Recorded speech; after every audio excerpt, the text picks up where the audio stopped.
And we're live here on the Frugal Crafters YouTube channel. I have Sarah in the house today. Hello. And we're going to answer all your questions about watercolor pencils. So if you have a question, be sure to type it in all caps in the chat box on the YouTube watch page. So if you're watching this on my blog, you can just click over to YouTube on the watch on YouTube little link I put there, and you can chat with us and hang out with your friends and whatnot. I am going to limit the questions today to watercolor pencils only, so make sure it is related to this tutorial, because I had a lot of requests to do this video and I want to make sure it's super useful for everybody catching it in the replay. I'm going to show you a bunch of different techniques to use watercolor pencils for fine art, for stamping, for art journaling, paper crafting, and plein air work. So we'll be covering all of those topics, even though I've got some stamps out here that you can see right now. And I'm going to show you the different techniques I like to use and tips for brushes and paper and whatnot.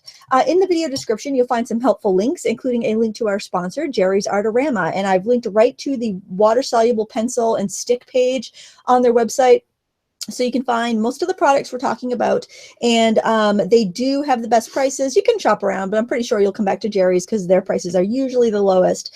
And I'm going to show you a bunch of different brands. So if you have any questions on specific brands, feel free to type them in all caps and ask us. If a question gets repeated further on down the line, our moderators will answer that for you. We have Valerie in the house. Sarah is moderating under my account, and probably a few other ones. Gracie's here. I think Ian is here. So yep. Super informed people that can help you if I can't get to your question. So, and I would like to add to, we had several people last week. Any requests for ideas for videos, please go to Lindsay's blog and put them on her request list. We don't talk about them here in the chat. I don't want people to feel like I'm ignoring them. Yes, good. But if I do see requests for ideas, I won't say them out loud.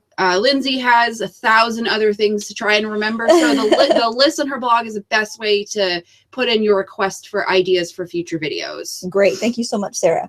Okay, so I want to go through some different brands because there's a lot to think about and a lot to choose from when you're selecting watercolor pencils. And the price range can go all over the board. And sometimes you can spend quite a bit and get some pencils that aren't really that great. So I'm going to go over some I recommend. For my low end, what I would recommend is this brand by Reeves. And this is very inexpensive. This is a 36 color set. I keep this in my scrapbook to go and my stamping to go bag because I find the quality to be quite good. They wear down a little quicker than artist quality pencils, but the color selection is wonderful. I'll give you the colors are pretty accurate there on the ends. And this set I think retails for about $20, maybe $20 to $30. $24.99 probably. Yeah, and big box stores carry this in the United States, so you can get them for 50% off. I think you probably get them on Amazon. Yeah, anywhere. Just it's the Reeves brand, and I'll tell you a little secret. And they don't really make this well known, but Reeves is actually made by Winsor & Newton, and it is kind of their introductory line for children. But their colored pencils, their watercolor pencils, I haven't used their regular colored pencils, but they're a great bet for getting started with this medium on a budget. Of course, there's no information on light fast ratings or whatnot, but if you want to just have the pleasure of using watercolor pencils and have an immediate good burst of color, or use them in an art journal where you're not going to have them exposed to very much light, they are a super deal. And now the next ones I'm going to show you, we're going to fall probably the next tier up. And there's a few craft companies that have come out with watercolor pencils. There is the Prima marketing set. They have many sets of watercolor pencils. The one I really recommend by them is the Julie Nutting skin tone set, because many of your artist watercolor pencils do not have a good range of skin tones. And I feel like they have a really good range of skin tones here.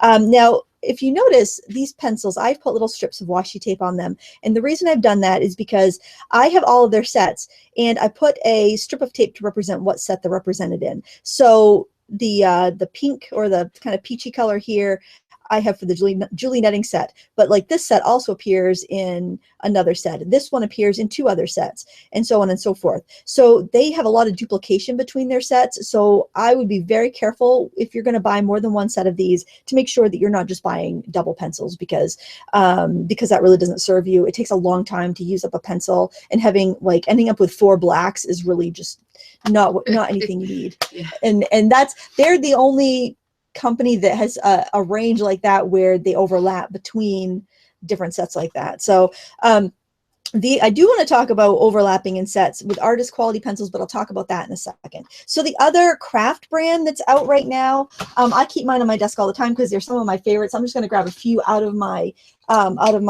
bin, are the Aqua Blend. They're the Spectrum Noir watercolor pencils. They do have wonderful light fast ratings according to the manufacturer and their literature that that I requested, and the colors are really good. The leads are nice and thick, and they come in sets of 24, and there are 4 sets in total. But the nice thing about this brand is if you buy a set of 24, say you buy the primaries or the essentials, and you said, well, I really like these, I think I'd like to get more, so you buy another set of 24, there's no duplication. They're all original colors in every set, so you can collect them a little bit at a time as your budget suits.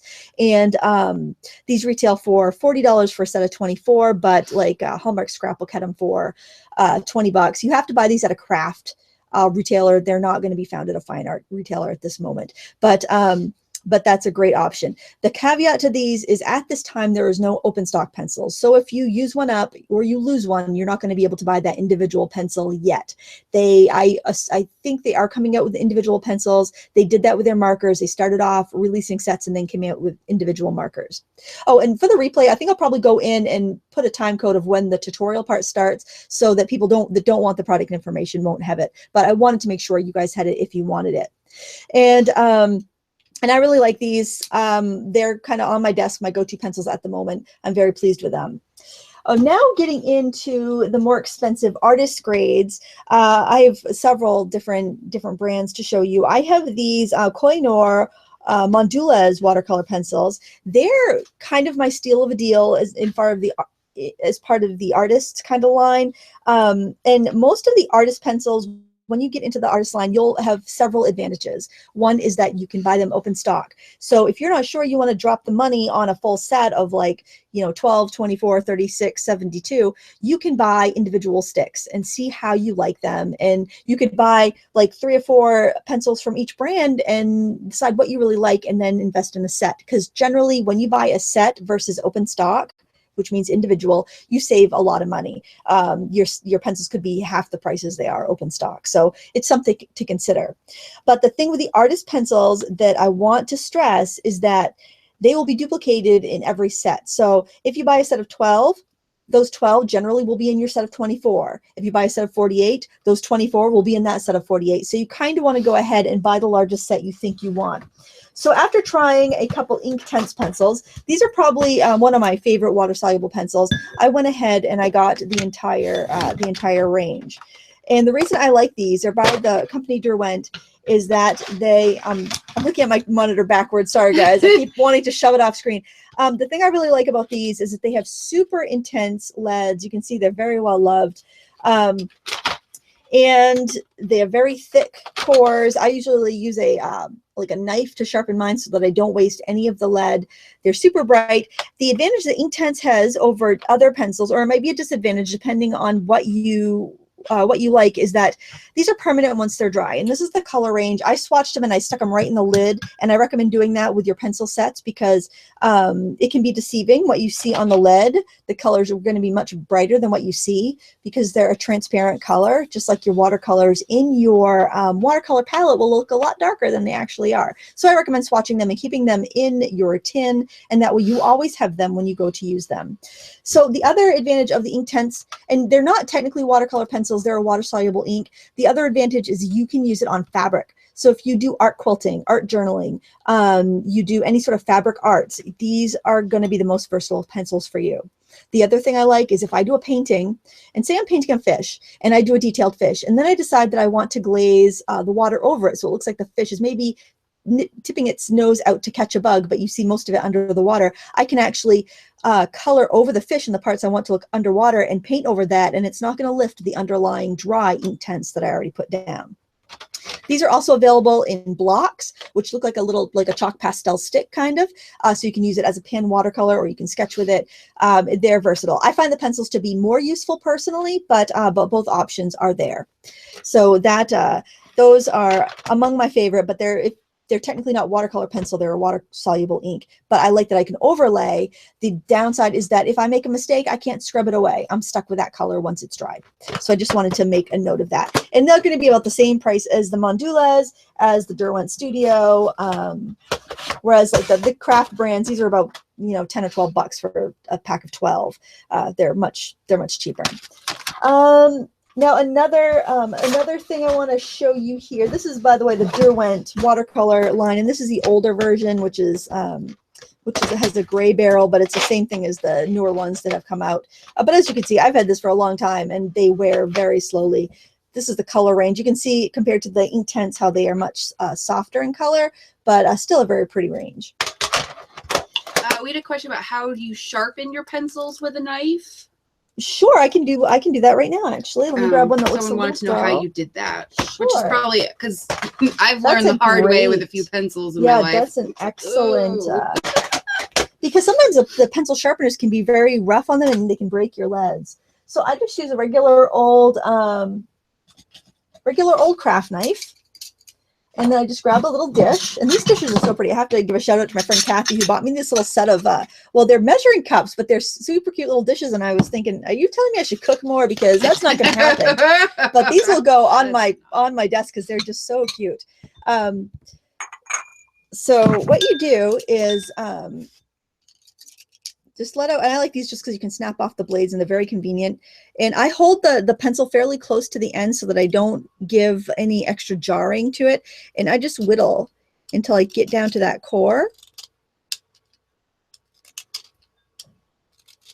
And I try just to slice off the wood, and I try to leave behind just the color. And this is really handy if you want to expose a lot of color so that you can do some wet and wet techniques, which I'll show you in a few minutes here.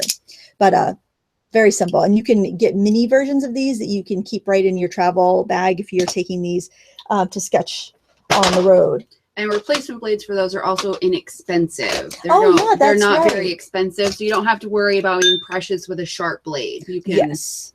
Yeah, you can snap feel like it off. It's getting dull, you can snap them. I have like extra packs in my craft room of the blades because I use them all the time. Yes. Cut paper, sharpen pencils. Sorry. Oh, no, that's stop talking. No, that's perfect. I totally forgot because these are so cheap that I forget that you can buy the replacement blades for them.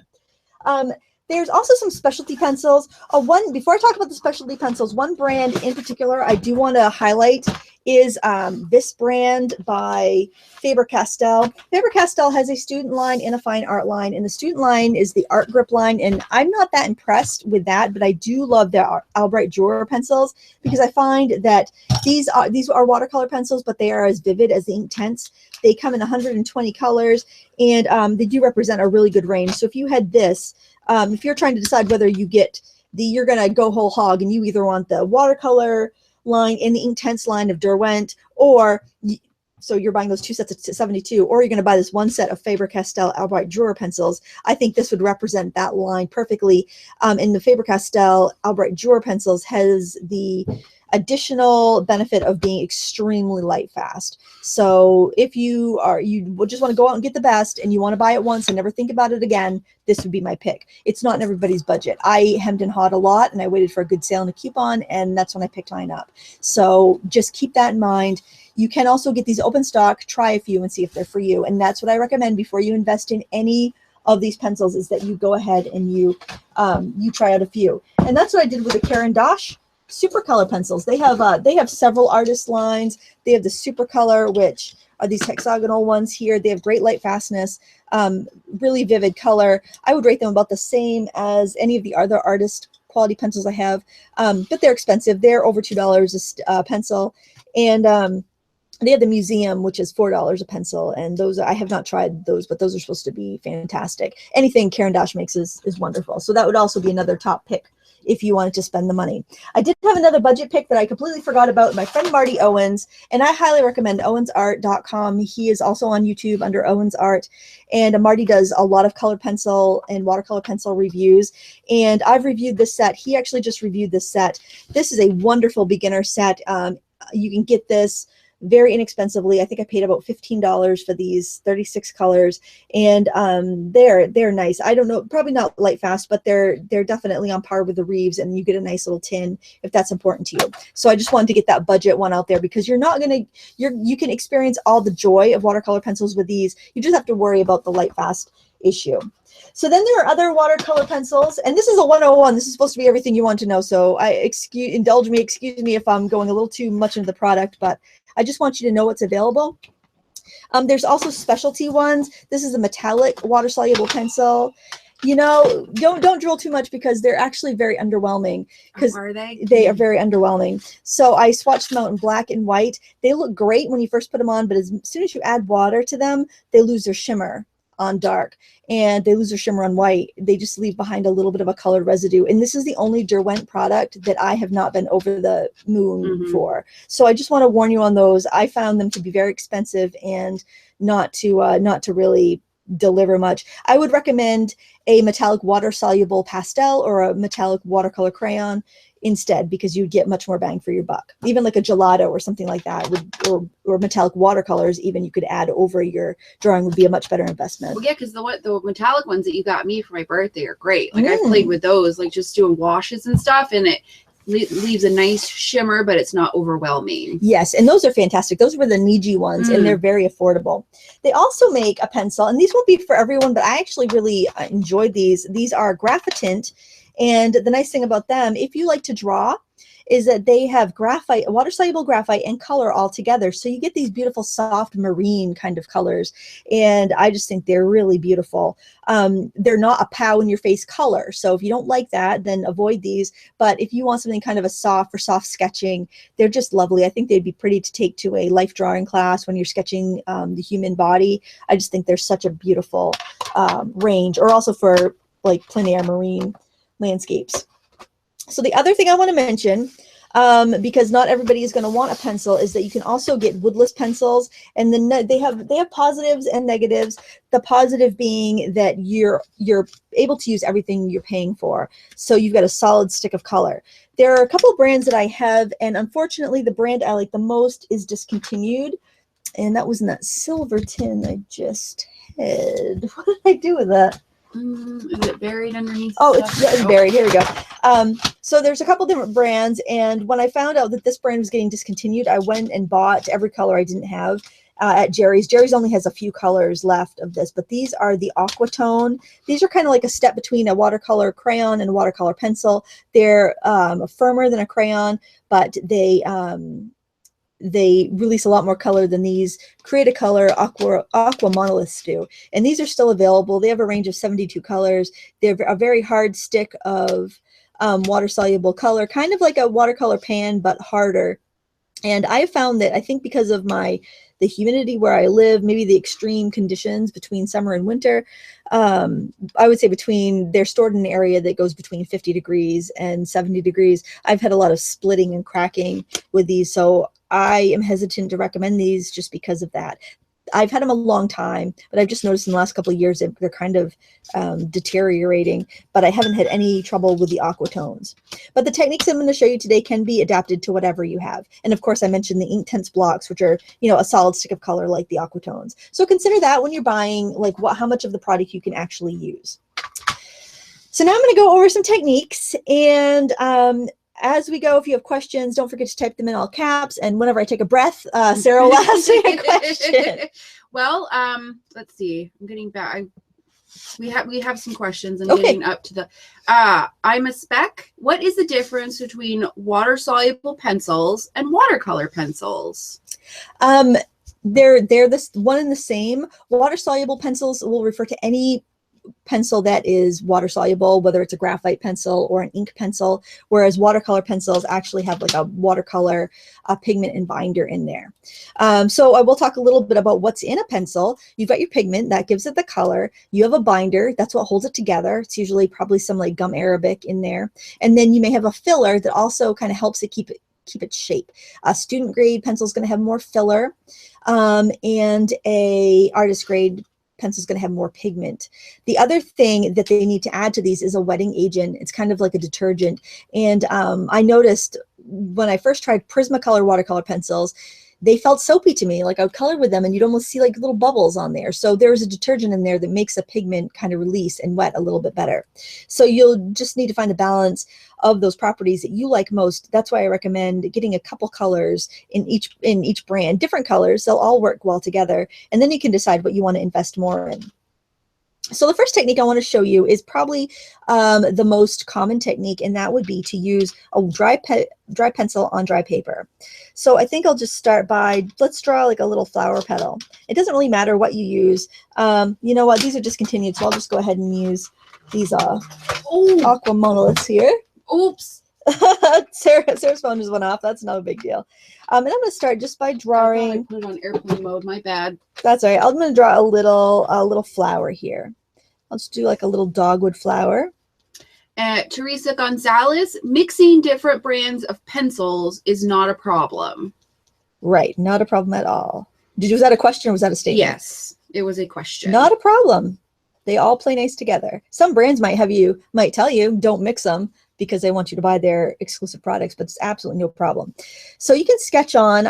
A great technique is to actually sketch before you use your watercolors. That way you don't have to worry about having pencil lines showing when you're done, if that's something that you're concerned with. So what I like to do is if I'm coloring, I use the edge of my pencil, and that way I'm not gouging lines in here. So let me show you here as an example. So here I'm coloring nice and gentle. And I'm coloring it in the areas where I'd have the most shading. Now let's say instead I decided I was going to color like that. Well, let's see how they blend. And you don't need very much water. A small little dish on your table is more than sufficient. So if I go over these lines, what do you notice? We've got all these scratches in the paper. Even though it's a high quality pencil and the pigment dissolves really well, I can still see those scratches because I marred the paper when I colored it, when I was drawing it down on there. When I'm doing the pencil over here that I gently colored on there, I get a lovely blush of color and you cannot see the lines at all. So that is just simply by using the pencil on its edge and not coloring with a lot of pressure. And if you have arthritis or any sort of issue where strength, you might have a lack of strength in your hands or your fingers, that's really going to allow you to color a lot longer. Now you might say, well, Lindsay, that's all well and good, but that's not very dark. I think I want it darker. Well, you could go right in again with your pencil, but what do you think might happen when we go ahead? And I'm teaching this like I'm teaching somebody else across the table from me. That's what people want, though. People are loving it. Oh, I'll show you two different things. One thing is, sure, you could go in here right on the wet paper, but once you do that, those lines that you put in are not going to blend out. So it's an excellent idea to do that when you want some veining. What I like to do if I'm going to I just want to add more color because I didn't get enough, is I take my wet brush and I pick up the paint right from the lead there. And that way I'm able to do a wet in wet technique, and I get to add that right in there in a lot softer fashion. See, I can even glaze over those lines. Those lines remain because we went on the wet paper and we both marred the paper and deposited a really concentrated amount of pigment. But there I'm able to even lift out a little bit of a highlight there and get my kind of rounded petal. So when you're working with watercolor pencils, you want to have a few essentials on your table. You want to have your watercolor paper. And the nice thing about using watercolor pencils is it's very forgiving. You do not need to have a lot of expensive paper. This is very inexpensive Fabriano Studio student grade paper. And it works very well. Do we have another question? Well, yeah, Gracie Shack. What craft knife would you recommend for sharpening watercolor pencils? Anything you get cheap at the hardware store is just fine. Mm-hmm. As long as it's sharp, it'll be fine. So, excuse me, that's frog in my throat. So you want to have some brushes that have nice firm filaments. So the typical brushes we use for watercolor that I use every Friday are the Mimic, Kolinsky, and Mimic Squirrel brushes. And those are designed for watercolor because with watercolor, you want to hold a lot of pigment and a lot of water in your brush. When you're using watercolor pencils, you do not want to have that much water in your brush. And I'll show you here. Let me just add a little more color to this and I can show you. And I got a really big blob of color there because I had, because that pencil was wet. So if I just dip this in the water and I don't blot it or scrape it off, I got a big bead of water and everything. And I go to paint like that, it's very uncontrolled, and it dilutes my pencil too much, and I can't really get the control that I want. So what I want to do instead, and this would probably be the biggest brush I would use for watercolor pencils, I want to color. I'm just going to go in with a different color just because that one's wet, and I'll talk about wet on dry in a second. So I want to color that in gently, a little neater than that usually. And I want to choose a brush that is not much bigger than the smallest areas. I don't want to get, I like to use flat brushes a lot because they don't hold as much water, but you can use a round too. So what I'm going to do is dip my brush and scrape off the excess, and then I might even want to blot it a little bit because I want my brush relatively dry. I don't want to introduce a lot of water here. This makes it great for stamping on cardstock because you're not going to pill the paper if you don't add too much water. Susan Wright Boucher, do all watercolor pencils allow you to lift after the color dries? Everything except for the ink tints, which I spoke about a little while back. If you missed it, you can rewind on the replay and check it out. So there, I've got a lot of color. I don't have a lot of water. If I tip my paper, you can see it's not shiny. It's just barely damp. It's going to dry quickly, and then I can glaze over it. So you can also use your pencils wet. Some manufacturers will recommend that you do not wet the leads, but I've never had a problem with it. So you could dip it in the water, and then you can draw very dark lines. Thomas Schwab, are watercolor pencils more pigmented? More pigmented than what? He doesn't say than what. So if I use this wet on dry paper and I try to wash over it, those lines are going to remain. It'll pull a little bit of color out, but it's going to remain. So you would want to use that in techniques. Maybe you're painting like a piece of gnarly wood and you want the like kind of splits and the knots and stuff to show up. You could draw with a wet pencil, and then you could wash over it, and then you would have those lines remaining on your work. You can also use wet on wet. So let's say if I wet this, kind of like we did the veins,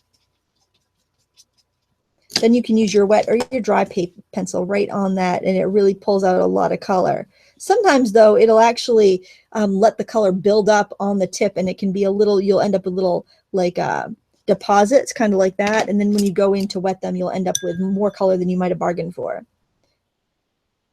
which might be a cool technique if you're doing some art journaling or whatnot. One of my favorite techniques is to do the wet on wet. And so what you would do, and this is really pretty, say you, let's say you drew a daisy and you had, let me just draw some, let me just grab a permanent marker and just draw something really quick. So if I had a few like daisy petals here. Ian Jackson has a comment. Okay. He says that he's looked at some Noir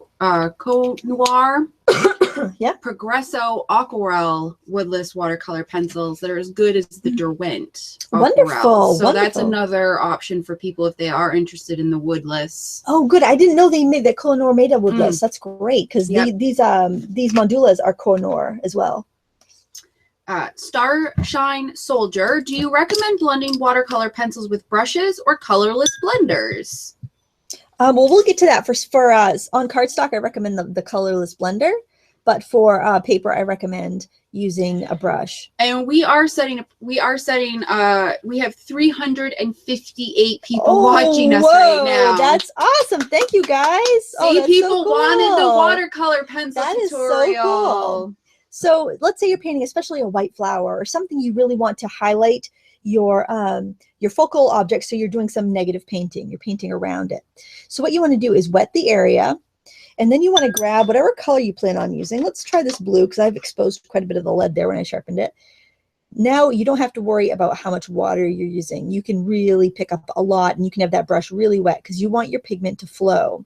And because of the binders in the watercolor pencils, it's not going to flow as easily as watercolor. But if you have it really wet and you wet your paper, you can do beautiful wet in wet techniques here. So I just love the way that looks. It looks so pretty.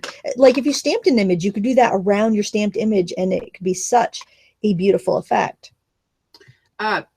Thomas Schwab had asked about the pigments, whether pencils are more pigmented than regular watercolors is what he meant. So probably not. No. Okay. No, probably not. They might be equal, you know, if you get a really good brand, but they have to have some sort of additions in there to make this the pigment stay in a thin stick, because they're kind of a fragile medium. So this would be wet into wet with watercolor pencils. Looks very similar as doing it with your watercolor paints. And it's such a pretty effect. And we'll do some stamping techniques where I'll show you some of these techniques applied that way as well. I'm just going to take a peek at my notes to make sure I didn't forget anything. So these are really great for taking with you plein air. One thing I don't recommend using with these pencils is a water brush, because I feel like you get too much water when you're trying to use a water brush, because it continuously feeds. So if you are going plein air painting, what I would recommend is just bringing like a small bottle or a film canister or something with a little water in it, because you really do not need much. But I will show you using a water brush just so you can kind of get an idea of what I mean. Let's draw a little, let's flip it over. We'll draw a little cherry here. Okay, and I'm just going to do some very rudimentary shading. Now, if I use my water brush, I want to get it flowing, then blot it off anyway. But you have to be careful if you use a water brush, because it's going to continuously feed your color. If you're fast, you'll probably be fine, but I really think you would end up needing to blot it off quite a bit, so you could go in and get the blends that you want. So go ahead, try it if you want, but I think you're going to be better off just using a nylon brush, typically like what you would use for toll painting or acrylics, or your stiffer watercolor brushes. You don't want the really soft absorbent ones, because you're going to have too much water. So it's kind of funny, because the enemy of the watercolor pencils is a soft brush with too much water. That's where people get into trouble, and that's where it doesn't work that well for them. Excuse me, I need to cough. Any questions? I think it's people are just chatting. Okay, cool. It's funny because I have a runny nose today, and you have a little bit of a tickle. I think it's the weather change. Yeah, fall probably. is finally starting to hit. I know it's starting to get cold now. Yeah. All right. My Q iHeart 69. Can you use watercolor pencils over acrylic paintings? No, it's not going to stick very well, because acrylic has a plasticky bond to it, so there's really not much for the pencils to grab to, which brings me to my next topic, which is tooth.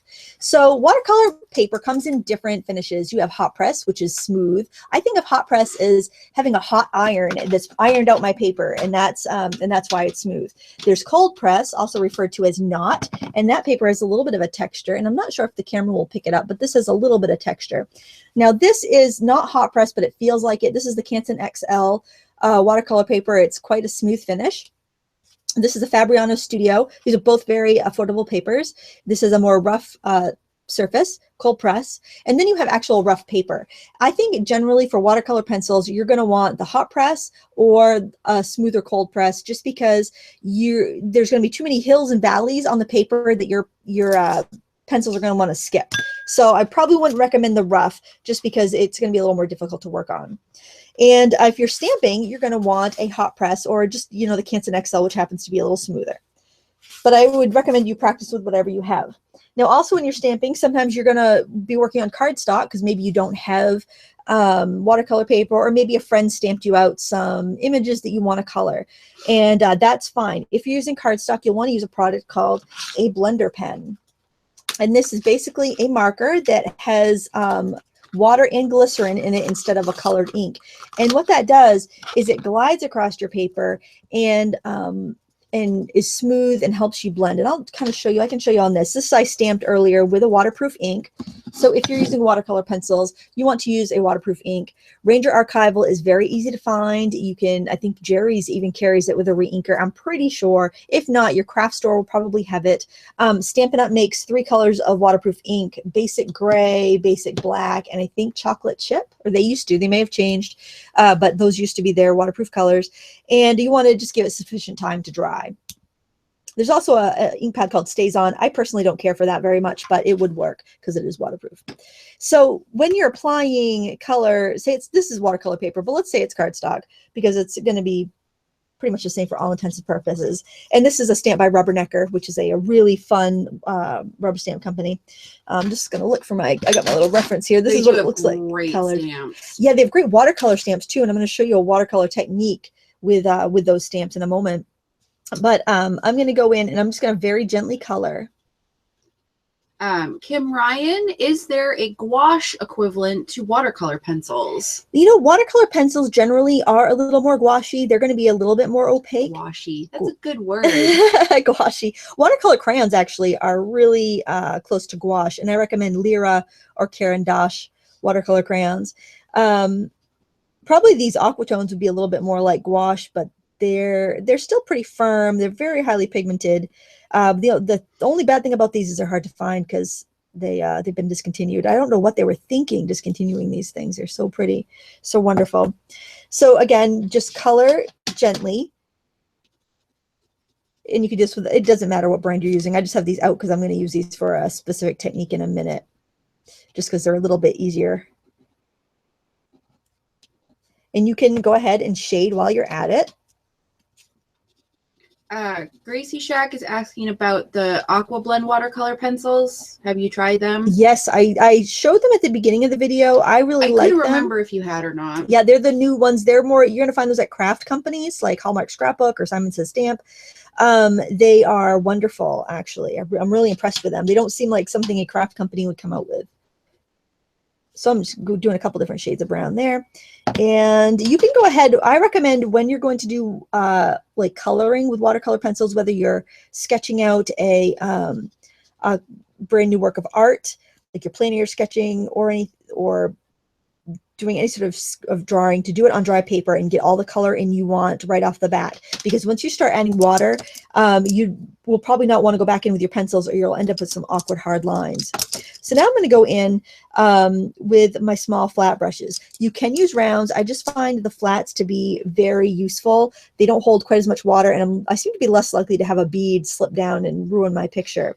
Evil bead. The evil bead. You can also find brushes that have these scraper handles. This is an Aqualon. I like these because if I forget and leave them in the water overnight, they're not going to split like a wooden handle would.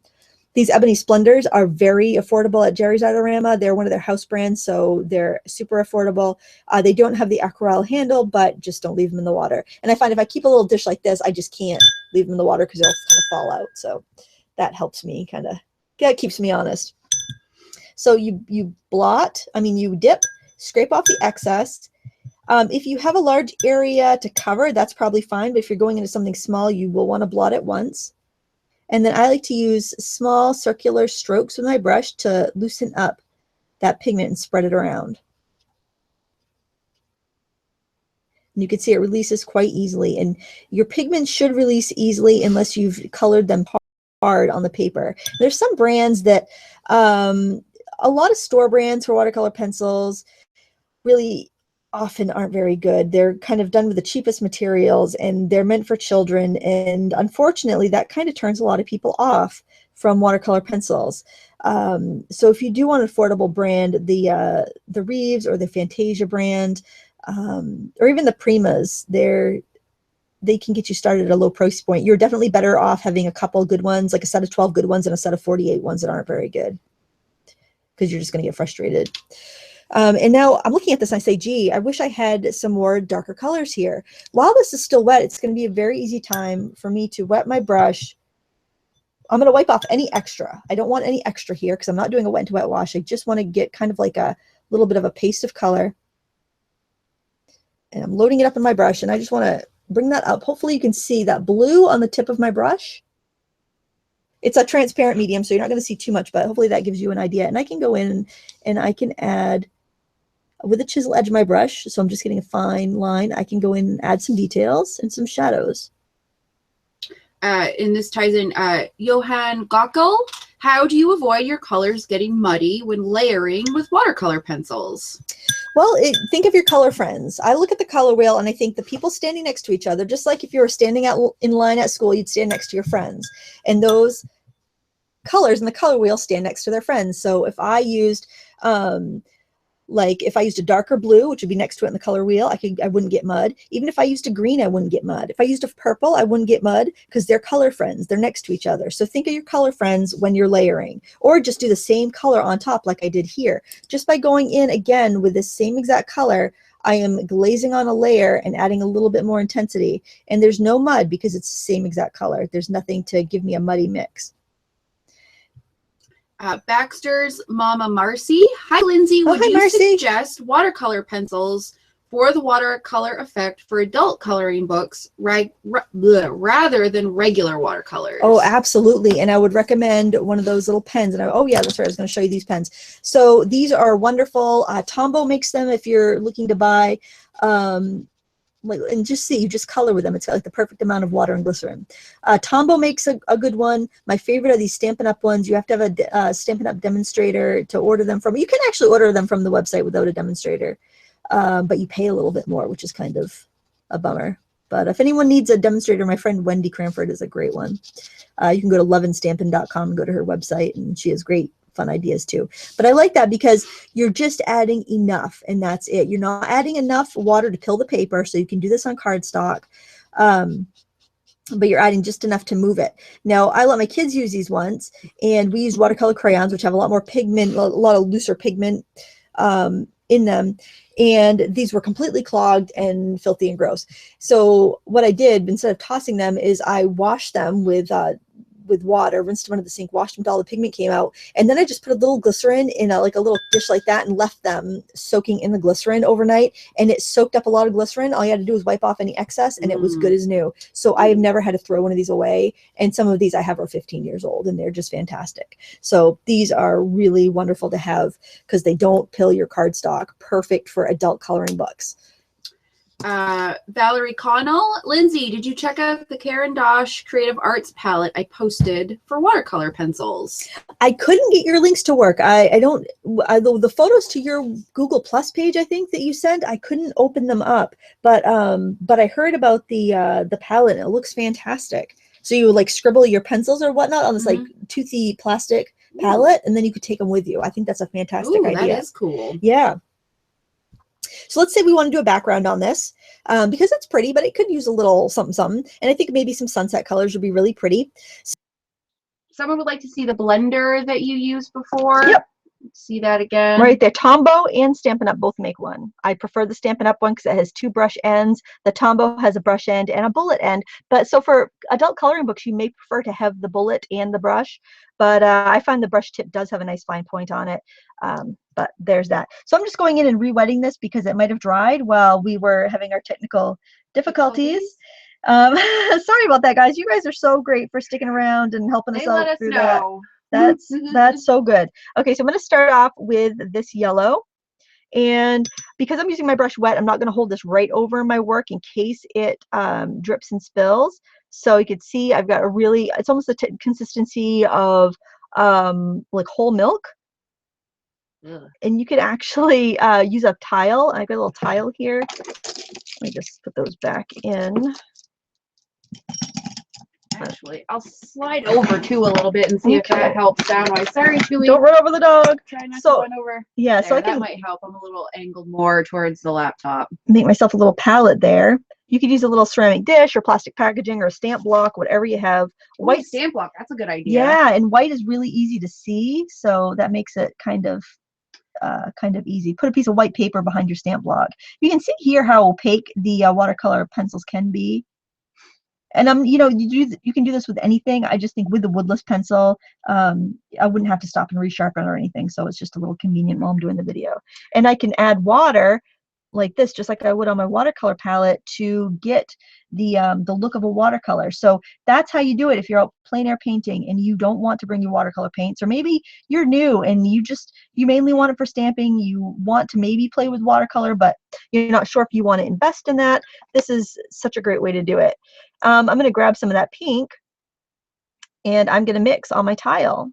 So see, we have the advantages of our watercolor paints in this stick here. I can get that kind of intermediate color, can blend it with some water. You wouldn't want this much water on cardstock though, but.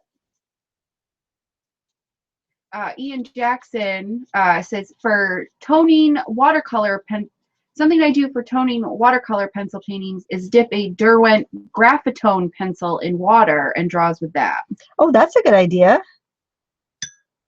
So that you can kind of get like a grisaille underpainting. Yes. I'll say yes, like I know what you mean, but sure. Okay. Sarah Longshore, can the blender pens be refilled the frugal way? Yes, I just want, because like they'll get gross if you let your kids use them. Because very few of my supplies are off limits to my kids, so they can get pretty gunky, especially if you're doing this technique. I'll show you if I'm like using this blender pen to pick up color from the tip, it can get pretty gunked up pretty quickly with pigment. So you can rinse it out and then just set it in a dish of glycerin, just like a little cup of glycerin, and let it wick up that glycerin. That's the ingredient in there that's keeping it from peeling your paper. It lubricates it, because glycerin is kind of like a silky oil, and it keeps that it keeps the fibers of the paper kind of sealed down, and it lets your pencil glide over them, and that's why it works so well. I think this would be kind of pretty if we had kind of like a wintry scene, because that branch is kind of bare. So what I think I'll do is grab maybe whatever light color. Now someone's saying the sound's cutting in and out again. Oh no.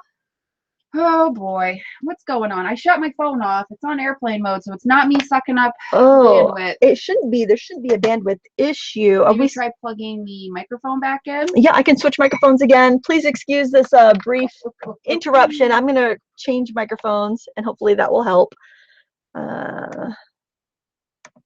We'll go back to the Samsung Go mic. Go, go, go. How's All that? right. Good? I have levels, so hopefully they can hear us. Sounds fine. Oh, okay. Yay. Okay. So I thought it'd be kind of cool to maybe do a little bit of a and so you can scribble on a tile. It's probably not as nice as the palette Valerie mentioned, because it's not toothy. Maybe if you had an unglazed tile though, or one of the matte tiles from the hardware store, that would be good. But I just wanted to get kind of a little bit of a blue to be like a kind of a snow shadow color, and I can do kind of like hills. And any stamper can do this. You don't have to know how to draw it. Look, that was a line that went shoop like that. I mean, that's all there is there. I can do some just snowy shadows. And I could carry down the branch, or hook it to a tree, or do something. Use a black pen, something to make it look a little bit more realistic. If you were worried about that, you can just kind of add that in, just do some line work with a pencil afterwards. And then I would bring down my color that I had sketched with. And actually, I think here, since we have it already on our palette, and we're pretty much just doing yellow, because that would be like kind of the sun going down, we can just go wet on dry. So this is the wet on dry technique. And just fill in. And this wants to glide and slide because of the fillers that are in the detergents that are in the pencils. So there is a definite advantage there for just usability, especially for beginners and crafters that may not have the experience. So there's that very quick and easy thing you can color, and that's just anything you stamped with black ink. So there's another technique I want to show you that is like, let's say you're making Christmas cards and you need to whip out a bunch of Christmas cards really quick. I'm going to show you a really fun technique. So you take your rubber stamp, and this will work with most images as long as they're not solid. So see how there's lots of open spaces? Now they're saying there's a couple of people are saying there's no sound again. Oh my gosh, I am getting levels. What can you? So maybe it's just those few people. Maybe. Oh, I wish I had headphones right here to give you, because then you could plug into the headphone jack and see. Okay, other people are saying the audio video is fine. Okay, so maybe it might be a few people. Okay. Well, I hope so. If not, I'll have to record the tutorial later. So what you're going to do is actually use your pencils directly on your rubber stamp. So what I'm going to do is start off with a medium blue, and I'm going to dip it in water, and I'm going to start coloring my blue jay here. Diamante, are these similar to Neo Color 2? They're very similar. The Neo Color 2 are a little bit softer, but you can do this technique with them, and it works beautifully. Okay, and I'm dipping and coloring with a little bit of a darker blue, just to give it some shading. I'm doing different areas. I'm not doing the same thing in each color. Now, another thing you can do, you may have better luck with, maybe you're afraid of dipping your pencil in the water, and that freaks you out. You can take a little mist bottle like this here and give it a little mist. And then you can go in with a dry pencil and you could put on your color that way if that's more, if that's less intimidating for you, or if you find that technique works better. Try both. One will probably work better than the other for you, depending on how heavy-handed you are. And I also want to put some shadows in there, so I'll grab a little bit of a darker color. Baxter's Mama Marcy. I purchased a blender pen that was for colored pencils and works great for my Prismacolors. Do you think it would work for watercolor pencils as well? Only if it's got a watercolor, water-based blender. It probably has like a solvent in there, so a solvent's not going to work quite as well for that. So now I'm taking a smoother watercolor paper, and I can either lay that right down on my stamp. If it was a real big one, that's what I would do. But for this, I like this because I can look at that straight edge and know that a piece of something fell onto the paper. Thank you. Ooh, what was that? That would interrupt the oh, that's good. Stamped image. That would interrupt it. So I'm just going to press down because I know that that line needs to be lined up with the edge. And I give it a second because that is not stamping ink. It's not going to be perfect. So I need to give time for whatever paint I have on there to transfer over. You can try this with the watercolor paint. I will tell you it works a little bit better with these pencils because you can control your pigment to water ratio a little bit better. Okay, so there's our image, but it's not done yet. We're not, we have to do a little more work to it, but not much. So then I'm just going to take a small round brush and blot off the extra water. And now I can go in and I can spread around that color because we end up with really concentrated color on the edges, on our detail areas. So we just need to blend it out, and it gives us a really beautiful, it will look hand watercolored, which is really nice, especially if you're making, 50 Christmas cards and, you thought of Copic coloring them is giving you heart palpitations. Your hand cramps up just thinking about it. Oh, man, yeah. Miriam Pastori, can you do this technique with regular watercolor pencils, even if the point is thinner? Yes, you can. You want to sharpen them like I showed you with the knife so that you have, I'll grab one here that I've sharpened with a knife so you can see my Inktense ones. I use those a lot. So I can do that same technique of stamping, and then I can also even pick up more from the tip and just go in with that. Miriam, can you do the same with watercolor pastels, what you're doing now? Could you do it with watercolor pastels? Oh, sure. Yeah, the Inktense blocks work really well for this too. And then the thing that's kind of nice on this is that you're going to have these softer lost and found edges. So if you want to let that branch extend, maybe you want to bring it down so it kind of gets a little bit longer and fills your space a little bit better, you can. You can have it extend out further than the image goes. So you have a lot of versatility. Instead of just having the lines as they come on the stamp, you can do more to them. And I have some leftover color from my palette there that we got a little while ago. I'm just going to go ahead and put that on the feet and the beak. And I mean, that's a really quick way that you could do some really pretty Christmas cards. And no two are going to be alike. This is the one I did right before we went live.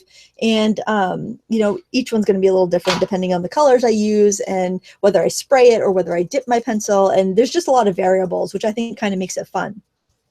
So something else that's kind of fun is using these on a solid rubber stamp. So I've got these also from Rubbernecker. They're kind of fun and pretty. And the fun thing about them is you actually have an outline and an interior portion. So what I'm going to do first is stamp this with waterproof ink. I'll stamp it a couple times so I can show you just kind of a brief coloring as well. And I'm going to grab paper that is a little smoother because I'm stamping. And I'm going to use my waterproof ink, which is the Black Ranger Archival. And if you want it to look hand-drawn, use a gray ink. And then it'll look like pencil lines, and then people will think that you're just brilliant. We've had several questions about inexpensive watercolor kits and pencils. That Lindsay discussed a bunch of different brands at the beginning of the video. So what you can do is after she uploads it to YouTube, watch the first half where she reviews many different types of watercolor pencil sets that range from very affordable to much more expensive. And you can get some ideas about what to buy from that. Absolutely. All right. So then there's actually a layer that we can color and we can stamp on top. And this works really well with our watercolor pencils or watercolor crayons or whatever watercolor medium you have. And what this is a little tip that I learned from the folks at Rubbernecker, is to actually lay that shadow layer down on your picture and then pick it up on your block so that it's kind of the right way. So when you stamp it down, you kind of know how it's going to go, because otherwise it can be a little confusing. So then what I'm going to do is choose some colors, and I'm going to go with really bright ones, and they may mix and get a little messy, but that's totally fine because we want a painterly look here. And because I have waterproof ink underneath there, I don't have to worry about what's underneath. So I'm going to start by dipping my pencil, because I find that I have a little bit easier job when I dip. Just be careful not to leave it in more than a second, especially on the wood cased pencils, because you could split the wood. So I'm going to go in there and I am going to add some yellow to the middles. You'll find the balance. You don't want it sopping wet, but you want it glossy. So it's just kind of like a little balance you need to find. I'm going to go into this pretty dark purpley. It's called burnt carmine. A little bit of that here and there. You could do this with watercolor markers too. I mean, that's what it's designed for. Yeah. It's just really fun to get that painterly look. Well, now I'm going to have to try it with pencils, because I've been doing it with the watercolor markers, and that's a lot of fun. But now I'll have to use my pencils. Yeah, it gives you a little bit more of an organic look, a little bit more of a surprise effect here and there. And you can go back in with more dark if you want to, but I like to use a couple colors that are friends on the color wheel. If you use color friends, colors that are next to each other, you don't get mud.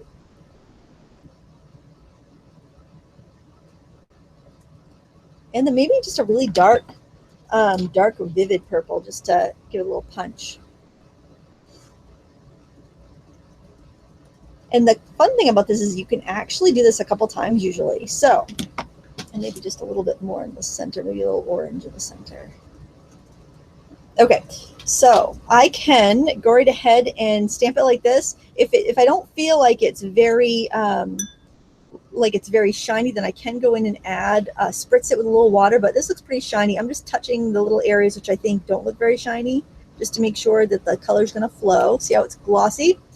Then I can line it right up and stamp straight down. It's not going to be perfect. It will be a little off here and there, and that is totally fine, and it adds to the charm. And there we get that fun watercolor look.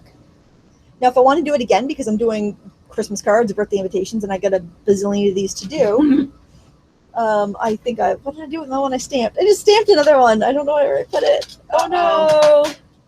Uh-oh. Oh, that's all right. I'll just show you on the scrap here. I could spritz it with my spritzer and then just stamp it down again. And see, that second one is probably prettier than the first one, actually. And you can do that probably about 3 times before you need to re-ink. And it's just a fun technique and a great way to make a bunch of invitations or Christmas cards or whatever. So you can see, and then you'd have that black line over it, which would be really pretty. Okay, and I think good. I honestly just stamped that, and it like completely. There's a piece of paper on the floor. That's probably what it is. That's all right. Okay, so the next thing I want to do is just we're going to do a drawing and painting together. And I think that we will do a daffodil. I do have a very detailed daffodil on my, let's do an iris, because I do have a very detailed daffodil already on my channel. And I think we'll do purple, because it'll be easier for you to see than doing a yellow one. And I think I'll actually work on a cold press paper that's a little bit more textured so that we can lay down a lot more color. And I think I will use my Inktense pencils, because so you can see something different. And then that will wrap up our show. So while we're working, if any questions come to your mind that you want to have answered, please let me know. Oh, and to clean these stamps that you've used, all you have to do is wipe them with a wet rag. I try not to soak my stamps that are on foam, just because it can make the rubber and foam separate. So I just take a wet towel and just wipe them off, and you're good to go. And it's same for the wood mounted stamps. Don't soak them, because it will loosen the glue and adhesive, and you'll end up stamping and half your stamp can come off your wood. Yeah, you don't want that. You can take a toothbrush. If you do have some pigment that won't come out, take a toothbrush, an old toothbrush, and just scrub it and wipe it off, and you're good to go. It's not going to hurt a thing. So don't worry about ruining your stamps with those. And we are going to, I just got to pull out my tray. If you have flimsy trays, another tip is to put a piece of cardboard underneath and just kind of make little tabs with duct tape so you can kind of lift them in and out of your tray a little easier. I've done that with a few of the brands that I have, and it's really saved me from dropping and ruining expensive pencils. So I like to start with a color that's a little bit lighter than what I typically use. And for an iris, I'm going to start with a round full petal in the front. The dark 023, are normal colored pencils good for line art when watercoloring? Normal colored pencils, they won't dissolve. So if you want to have that resist, that's perfect. I like to overlay regular colored pencils over finished watercolors where they need a little boost. It works really good. So try both, and absolutely. Now we're going to do the two side petals. This is a fairly symmetrical flower. So I'm just going to get this little petal in here. And then I'm going to do one over here. They kind of remind me of like floppy ears on a dog. And then I am going to get the two coming up from each side, just trying to keep it not perfectly symmetrical, but fairly close. And then we're going to do one in the back. And sometimes you have a couple little guys that kind of just peek out like that, depending on the iris. So you can put them in or leave them out. And then I'm going to switch to a green pencil because I want to put a stem in. And then I think I want to also put a bud. And then if you want a leaf, irises. Aren't they pretty? If you want a leaf, you can just do a blade. It kind of looks like a really chunky blade of grass. And then for coloring, I'm going to go ahead and color in a little bit.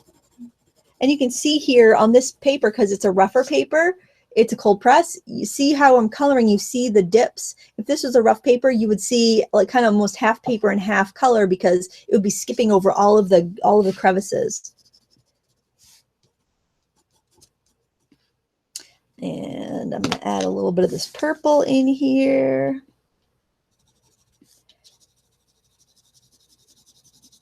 I'm going really light because this is my lightest tone.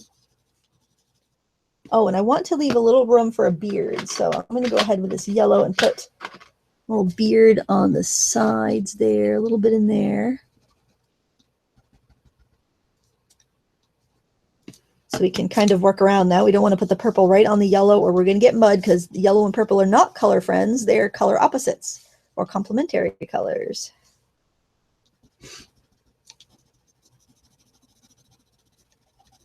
And you'll want to find a shade of this color that's a little bit darker. And it could be a little bit pinker if you like pinker, or a little bit bluer if you like it more blue. This is Whistle. Whistle? No, Thistle. I was going to say whistle. I've never heard of a purple whistle. Now you have. Of course, it's completely inaccurate, but yeah, people will be hauling up Jerry's Artorama. Yes, I want to buy Whistle, and I don't see it on your website. I'll be going, oh, Lindsay. It's okay. It's all right.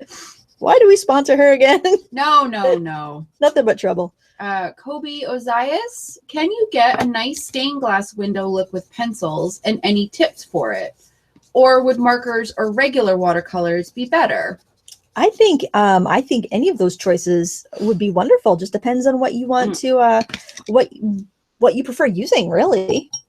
So if I'm doing a big petal like this, I might use a bigger brush. I find angular brushes to be very useful. This is an Aqualon. I'm going to blot it off a little bit, but I do need enough water in there to let it flow. But the nice thing about this is I can use it and I can have that tip right on the edge.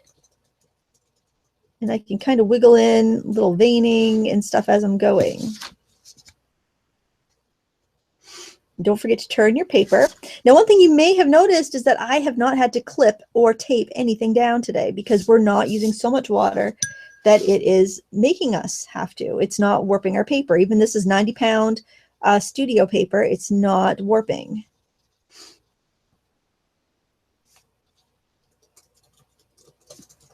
And I just try to put my colors where I want the shadows so that I don't have to do a ton of shading later. Now you can use your pencils dry on dry. That would be like how you'd use a typical colored pencil. So when I'm all done, if I wanted to have veining or I wanted to adjust some colors, but I didn't feel like adding more water, or I wanted to keep that definition, I could just leave it dry. That's another option you have. So you can use them just like regular colored pencils. I don't find that there is creamy or as pleasurable to paint with if you're just using them without wetting them. I think if you know you never want to wet the pencil, you're much better off to get a traditional colored pencil, just because it's they're going to blend better and just feel less scratchy on the paper. But this does have the versatility of being able to do that. Hashtag winter is coming. Would you suggest the watercolor pencils for beginners or just plain watercolor paints? Watercolor pencils are great for beginners. I like them as a beginner watercolorist. I think it just depends on what you like. I think for learning how to mix colors, they're not going to be as useful because you tend to want more watercolor pencils to achieve those different colors. It's a little difficult to get a mix than with paints. So I think you'll learn color theory better with paints, but there's certainly, if you just want, you want a coloring medium that is enjoyable and easy to use right off the bat, it definitely is. And you'll notice some colors do stain more. These are the Inktense, so you can see I'm having difficulty blending that out because that little stroke dried. The purple is pretty fabulous. Yeah. And colors like purples and reds, anything with a red in it really will tend to stain a little bit more than other colors.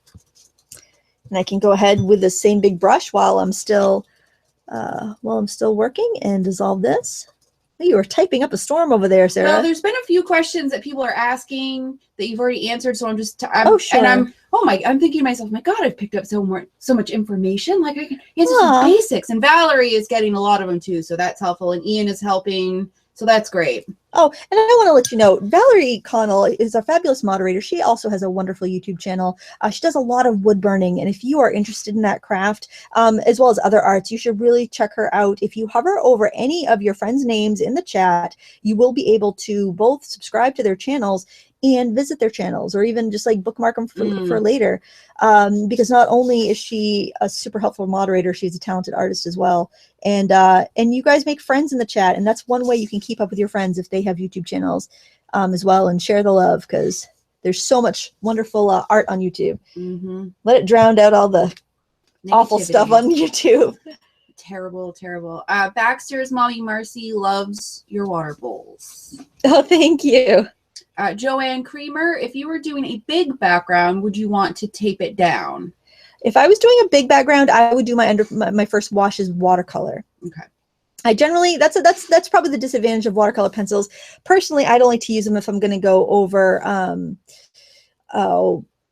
probably 8 by 10, just because it's a lot more time consuming when you get into that size. So for details, one thing you don't want to do is try to sharpen your pencil while it's wet. This is actually dried. I guess I didn't wet this one, so I'm going to go ahead. I'll show you sharpening it again, because your lead becomes very fragile when it's wet, and you're going to break it, and then it's just going to waste because it's going to be in your shaving cup and not where you can use it. You also want to make sure that you take care when transporting your pencils and you do not drop them. That's really the worst thing for a pencil, is to drop them. The leads inside will break, and then they're no good. You sharpen them and they fall out. So unless you want to hold tiny little pieces of pigment or pull the lead out and put it in your palette, it's very inconvenient and quite frustrating. So you want to make sure that you treat your pencils well. And if you do get pencils, I would actually sharpen them immediately and start using them. And if you notice your leads are falling out, contact who you bought them from, because they must have had a rough ride. And hopefully your courier, whoever delivered it, would cover any sort of expense from that. So since I've made all of this stick kind of reachable by peeling off the lead, peeling off the wood, I can go in and add some details now with any of my brushes, any brush that I find that gives me the definition I want. I do recommend something that is a little stiffer than your typical watercolor brushes. Like I wouldn't recommend using a natural hair brush just because they're too absorbent. But these nice springy aquilons work really well for this. Anything you might have for acrylics, it's not going to hurt your acrylic brushes to use them for watercolor pencil. So if you have them, use those. You're fine. You don't need to have a separate set for that. And you can use any of your watercolor brushes. It's not going to hurt them, but if they're really soft, they're not going to perform as well as just these inexpensive golden Taklon brushes. So I love how you can just adjust as if you have a little pan of watercolor here. You can see how that has a lot more depth now. So you have the best of both worlds. You have sketching and painting. And I think if you're a stamper, because we're kind of catering to both audiences today, the crafters and the fine art painters, if you are a stamper and you're getting into it and you're thinking about buying markers and you're a little scared and overwhelmed by the choices and the price, you can get the look of a lot of things with watercolor pencils. You can get a blended, vibrant look of Copic markers. You can get the look of watercolor markers. You can get the look of watercolors all in one tin. So I recommend beginners to stamping, you buy a waterproof ink pad, maybe 3 if you like black, brown, and gray, and you buy watercolor pencils, and that's really you're gonna be able to make hundreds of cards that way.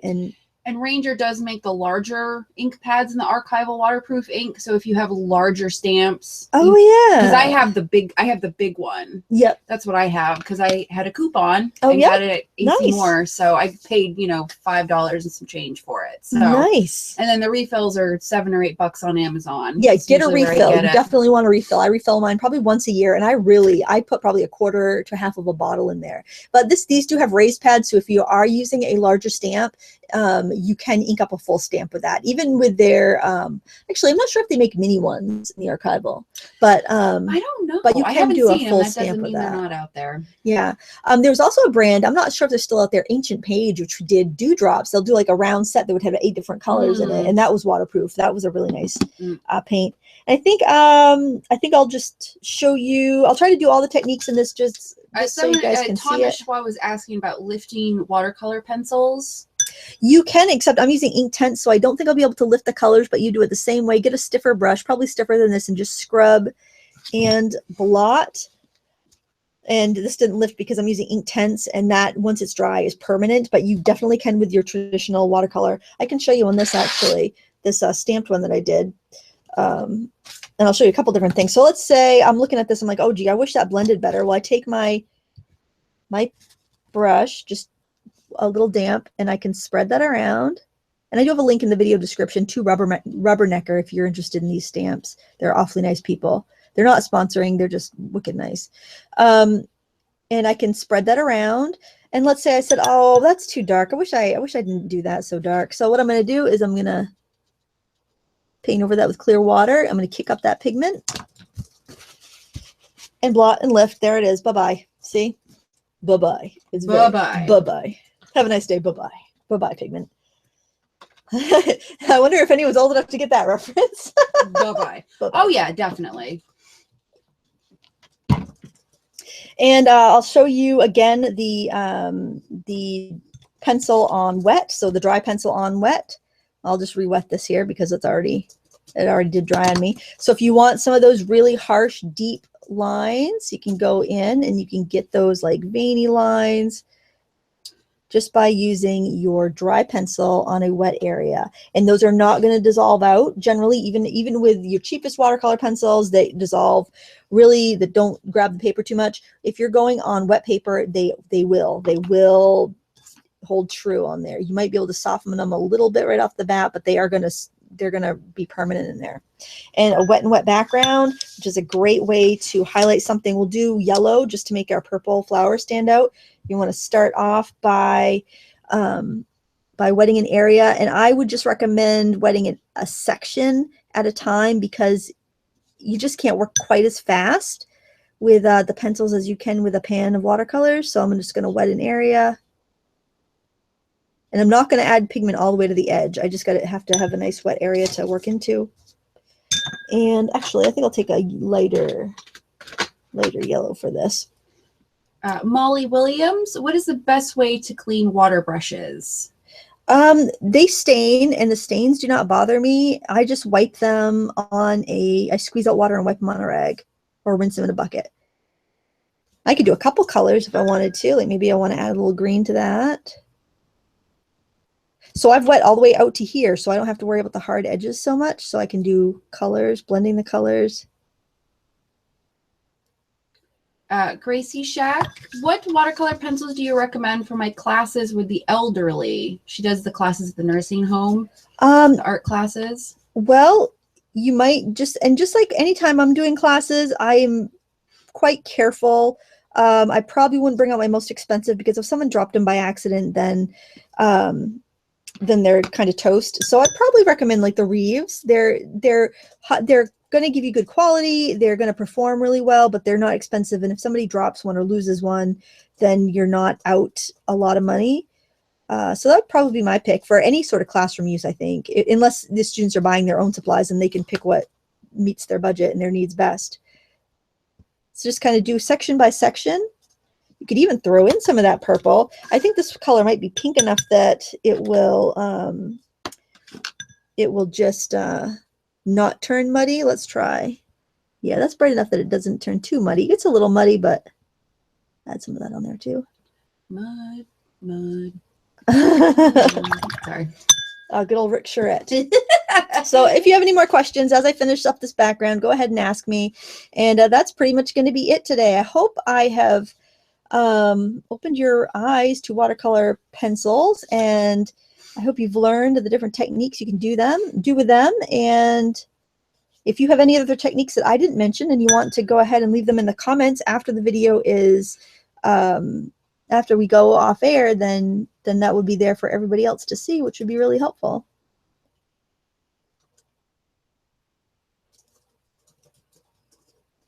Just don't go all the way out to the edge where you wet, so that you'll have a nice faded look. What's everyone chatting about over there anyway? Oh, well, we've had some basic questions, which I've been able to answer, or Valerie or Ian. Then there's just some general chat, people recommendations about stuff that they like, stuff that they've used. So yeah, it's nice. Great. It's been a nice positive chat today. We only have 1 thumbs down today. Oh my gosh, the trolls are slacking off. Well, on the no, job. there were some trolls earlier with Valerie and her lightning speed finger. Every time I think of Valerie, I think of what was that? What's that Beatles song about the mighty hammer? Oh, you're asking the wrong person. Oh, not a Beatles. There's something in there. Hammer. Oh shoot, I can't think of it now. Thomas Schwab. Are watercolor pencils easy to travel with? Roxwell, and his magic. I can't remember. Yes, they're very easy to travel with. I would probably get like a little canvas roll up or something so that they don't jostle around, or put a little like scrap of foam or cloth or something in your travel bag so they don't bang around. You just don't want them banging around, because that's bad. Or just buy a small tin. As you can see, like in this technique, you can mix your colors really well. Well, I mean, if you have a tin too, you could always take some fabric, like an old t-shirt or old kitchen towel, and put a layer on the bottom. Like that wouldn't be thick enough, and then that would help cushion. Right, good idea. Cushion the pencils. Yeah, we're all about the frugality. Yeah, and if you're handy with a sewing machine, just take a placemat, like cloth placemat, and fold it in half and sew little sections so that you can slide each pencil in, and good to go. Don't forget any little negative spaces inside your flower. And that's all there is to that. So you have learned how to sketch with them, how to stamp a couple layers with them, how to do wet and wet, how to do wet on dry, how to do dry on dry. Hopefully that's a pretty in-depth look at some different techniques that you can do, whether you're a painter or an art journaler or a stamper. You can layer these over watercolors. You can layer them over themselves. They're not going to layer on top of acrylics or any sort of oily medium, just because they need that. They need something to bond to. That's why a paper with a little bit of tooth is good. If you want to use them in cardstock, use a blender pen. Just remember, they're watercolor, but you don't need a ton of water. A tiny little dish will do you. And they're very versatile and fun. And I hope this was helpful. I learned a few things. Great. Yeah. Well, great. So thank you, everybody, for being so understanding with our technical difficulties and sticking with the watercolor pencil questions today. Yes. And yeah. All right. Wonderful. Thank you so much. Yay! And have a wonderful weekend. Happy crafting.